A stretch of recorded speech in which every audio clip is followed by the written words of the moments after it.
Hello everybody, today we're going to be making Genji's double jump mechanic and his dash mechanic. So it's going to be pretty simple. First you're going to want to have the input action jump, jump event on landed, and make a custom action mapping called whatever you want that uses left shift.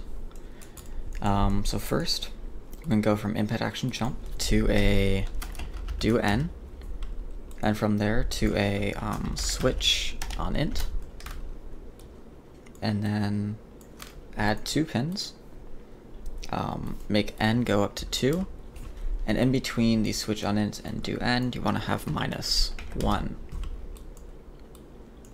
And so what this is going to do is every single time you press jump, your character, it will go from the first one, which is 0, which makes you jump, and then next you'll go to the second one, which will be launch the character, because you can't have a jump in midair.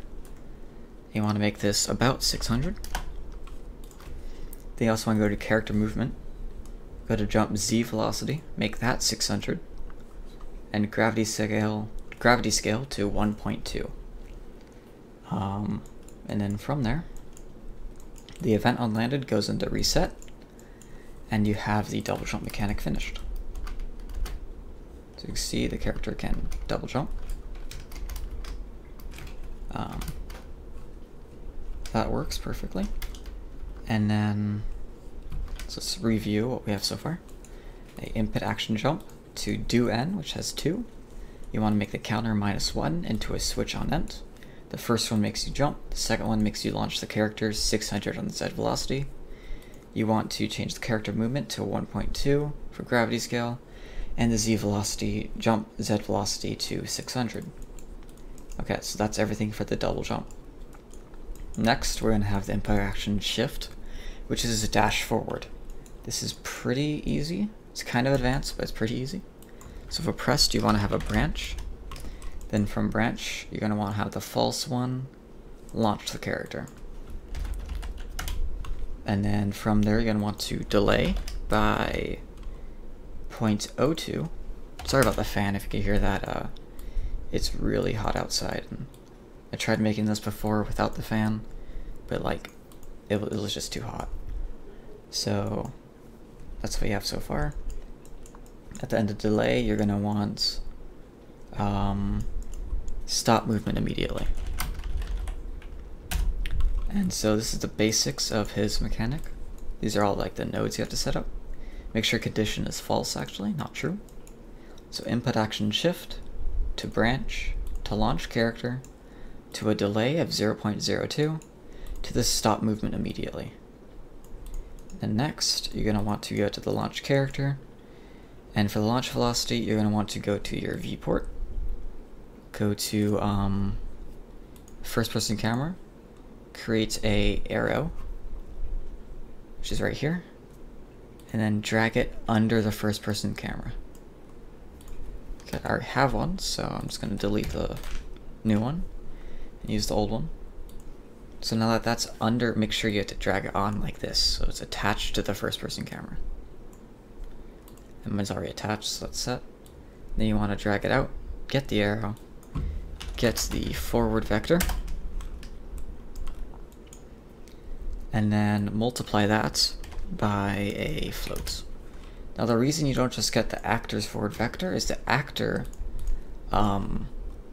actually only rotates, there we go, only rotates left and right like this.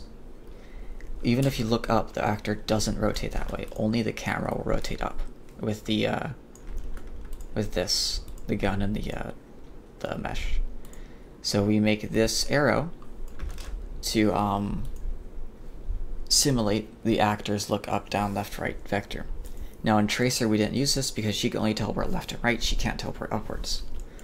And you want to set this multiplication to 25,000 and drag that into launch character.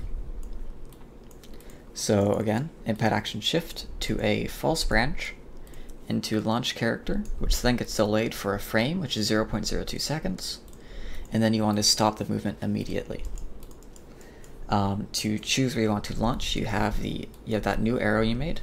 You get the actor's forward vector, multiply it by 25,000, then you launch the character with that launch velocity. And then now this fully works actually. Where you shift, you'll go. The only problem with it though, as you can see, is you can shift as many times as you want and essentially just fly around. And obviously Genji cannot do that, he can only shift once. By the way, this also, you can't shift through things, which is great because you can't either. Obviously now Genji can only do this once, you can't do this unlimited amount of times. So you go in and you want to make a cooldown. So create a new variable that's a boolean. I'll just make one right now. I'm going to call this blink cooldown. Or blink on cooldown actually. You want to make this a boolean, drag it in, put it as get, and put that for the condition. Then you want to drag it back in and put it as set, and after you stop the movement immediately, let me just move all this out of the way. After you stop movement immediately, you want to set this to true. Make sure by default, compile, set it to false. Then after you set it true, you want to make a delay. And this delay will last 3 seconds. And you want to set the blink cooldown to false. This also works with the timeline. Okay. So if you go shift, you can shift. You can't shift again until it's been 3 seconds. Now I don't know actually the actual Genji cooldown. I think it's 3 seconds and maybe 5. But you can set it to whatever you want. So again, shift, jump, shift. Or you can jump, shift, jump. Wait, jump, shift, jump. For the second jump, actually, I just noticed you want to override the Z velocity. So that way, even on the fall, you can jump again. So I go jump, shift, jump. See? That way the double jump works a little better. Shift, jump. So yeah, that's everything for the Genji double jump and the Genji dash. And in the next part, we are actually going to make the wall climb, which is actually easier than you think. It's going to utilize this arrow again. So make sure you watch this tutorial first and you don't just go straight into the second one. And as always, have a good game.